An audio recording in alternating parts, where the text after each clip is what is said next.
अस्सलाम वालेकुम स्टूडेंट्स, हमारे प्रॉब्लम नंबर 7 तक कंप्लीट हो गए हैं सेल्स टैक्स। अभी हम यहाँ पर स्टार्ट करने लगे हैं प्रॉब्लम नंबर 8।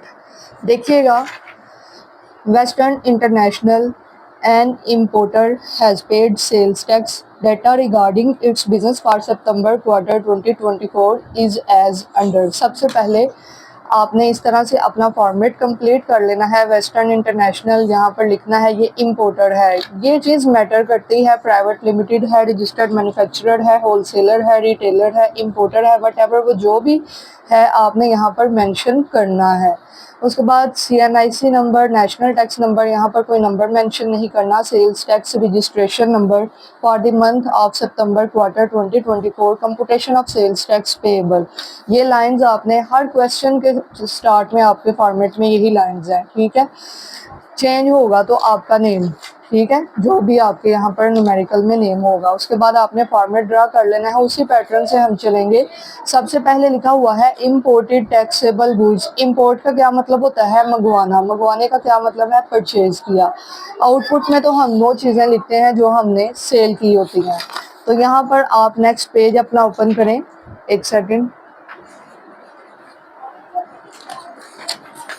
अपने ये नेक्स्ट पेज में देखिएगा, दिया हुआ है सेल्स ड्यूरिंग द मंथ और एज अंडर। रजिस्टर्ड पर्सन को सेल हुई है 9 लाख। यहाँ पर सबसे पहले हमने क्या लिखना है? टैक्सेबल। 3 तरह का हमारा आउटपुट होता है टैक्सेबल आउटपुट। सबसे पहले हमारा आता होता है टैक्सेबल आउटपुट, ठीक है। मेरे साथ साथ ही इसको कर लें तो आपको ज़्यादा बेहतर समझ लगेगी। यहाँ पर लिखें sales to registered persons. Sales to registered persons यहाँ पर दिया हुआ है ये 9 लाख, ठीक है। उसके बाद आप अपने नोट्स में देखें, बुक में आप देखिएगा, नॉन रजिस्टर्ड पर्सन को सेल हुई है 8,50,000। यहाँ पर आप लिखेंगे सेल्स टू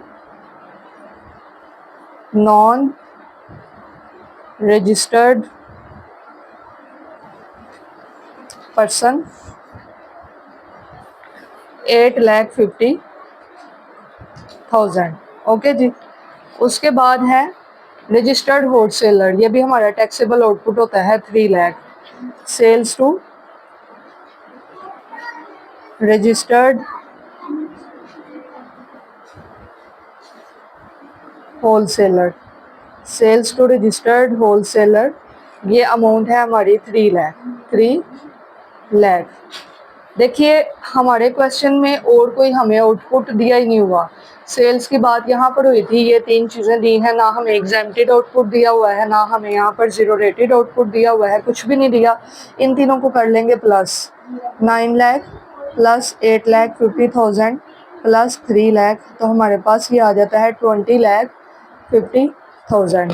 हमारे पास टोटल टैक्सेबल आउटपुट कितना आता है? टोटल टैक्सेबल आउटपुट हमारे पास वैल्यू आ जाती है 20,50,000, ठीक है। ये हमारा टोटल टैक्सेबल आउटपुट है और यही हमारा आउटपुट बी है, ठीक है जी। एक सेकंड वेट करिएगा, इसकी मैं लोकेशन सेट कर रही थी, ठीक है जी। क्लियर है आपको? अभी देखिएगा, सेकंड हमारी जो हेडिंग होती है वो क्या होती है? Input tax adjustment. Input tax adjustment साथ साथ ही कर लें। इनपुट टैक्स एडजस्टमेंट रुपीज़ यहाँ पर हम इसको फॉर्मेट को कंप्लीट करेंगे, साथ साथ फिनिशिंग करेंगे। इनपुट टैक्स एडजस्टमेंट, इसमें आती हैं परचेज रेलिवेंट चीज़ें। परचेज रेलिवेंट चीज़ में क्या आएगा आपकी? ये जो यहाँ पर इम्पोर्टेड गुड्स थी, इम्पोर्टेड टैक्सेबल गुड्स मतलब ये हमने जो चीज़ें मंगवाई हैं 12 लाख, एक तो ये आएगा इम्पोर्टेड टैक्सेबल गुड्स, यहाँ पर वैल्यू दी हुई है 12 लाख रुपीज़, 12 लाख, इसका आप ले लेंगे 18%। ठीक है जी, यहाँ पर आपने ले लेना है 18%। 12 लाख का 18%, तो आपके पास वैल्यू आ जाती है 2,16,000, 2,16,000। अच्छा, जो इम्पोर्टर होता है ना, उसके ऊपर 3% और टैक्स लगता है। कौन सा टैक्स लगता है, इसके नोट्स में भी गिवन होगा। इंपोर्ट स्टेज के ऊपर वो 3% टैक्स देता है। ये देखो, in case of importers total amount of sales tax paid at import stage 3% plus 18% under normal tax rate. 18% तो उसने देना ही है, परचेज कार्ड है, उसके साथ वो 3% अपना इम्पोर्ट स्टेज पर टैक्स भी अदा करता है। ठीक है, तो यहाँ पर हम लेंगे टैक्स ऑन इम्पोर्ट स्टेज। अपना फॉर्मेट साथ साथ कंप्लीट करें, साथ साथ इसकी प्रैक्टिस करें। यहाँ पर लिखें, यहाँ पर आप 2 कॉलम ड्रा कर लें उसी तरह से। अब यहाँ पर लिखेंगे हम tax on import stage. Import stage पर जो टैक्स अदा किया, ₹12 लाख जो चीज़ें इंपोर्ट की, उसके ऊपर फिर से हम लेंगे यहाँ पर 3%। 12 लाख पे आपने लेना है 3%, तो 36,000 यहाँ पर इनपुट टैक्स में और आएगा। ठीक है, उसके बाद है परचेज एग्जाम्प्ट गुड्स 8 लाख। ये 8 लाख आपका एग्जाम्प्ट है। ठीक है, उसने खुद बता दिया हुआ है, तो यहाँ पर हमने लिखना ज़रूर है परचेज एग्जाम्प्ट गुड्स 8 लाख। ये मैंने यहाँ पर लाइन लगाई, तो हमारा टोटल इनपुट टैक्स क्या बना, टोटल इनपुट टैक्स हमारा क्या बना, एक ये 36,000 और दूसरा जो हमने पीछे लिया है और आया था 2,16,000, इन दोनों को कर लेंगे plus.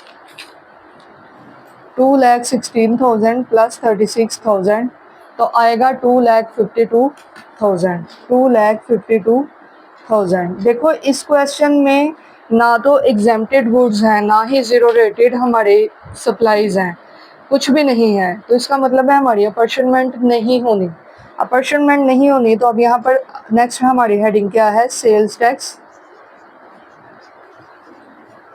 Liability. Sales tax liability rupees, इसको आप लाइन्स लगा लीजिएगा इस तरह से। सेल्स टैक्स लाइबिलिटी, इसमें हमारी फर्दर सब हेडिंग आती होती है आउटपुट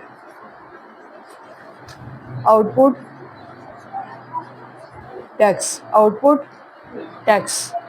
टैक्स किस पर लगता है, टैक्स ऑन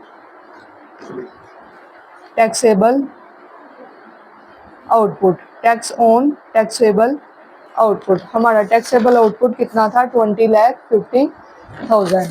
20,50,000 पर हमने ले लेना है ₹20,50,000। यहाँ पर आप ले लो 18%।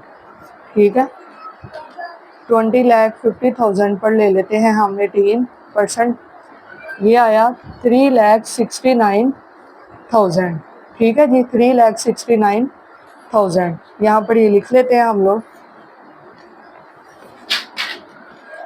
3,69,000।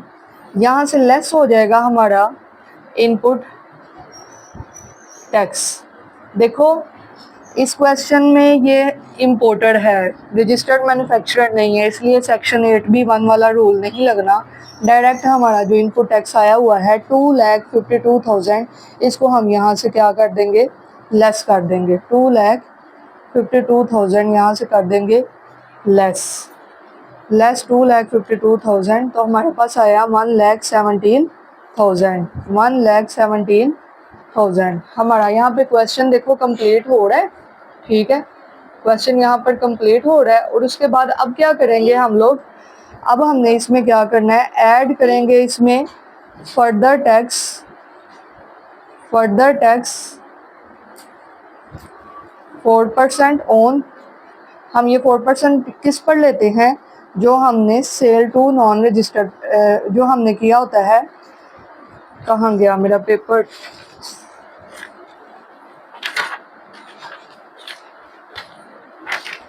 Cell to non registered person 8,50,000, ठीक है। इसके ऊपर हमने ये 4% टैक्स लेना होता है, क्योंकि sale to non registered person पे टैक्स लगता है 22%, 18% हम ले चुके हैं, 4% हमने लास्ट पढ़ा कर लेना होता है on sale to non registered person. यहाँ पर हम 8,50,000 पर ले लेंगे 4%, 8,50,000 पर लेंगे 4%, तो आ जाता है 34,000। इसको इसमें ऐड कर देते हैं, प्लस 1,17,000 हम इसमें ऐड करेंगे तो हमारा फाइनल आंसर आएगा 1,51,000। 1,51,000 ये आपका फाइनल आंसर है सेल्स टैक्स पेएबल। अच्छा स्टूडेंट्स, क्वेश्चन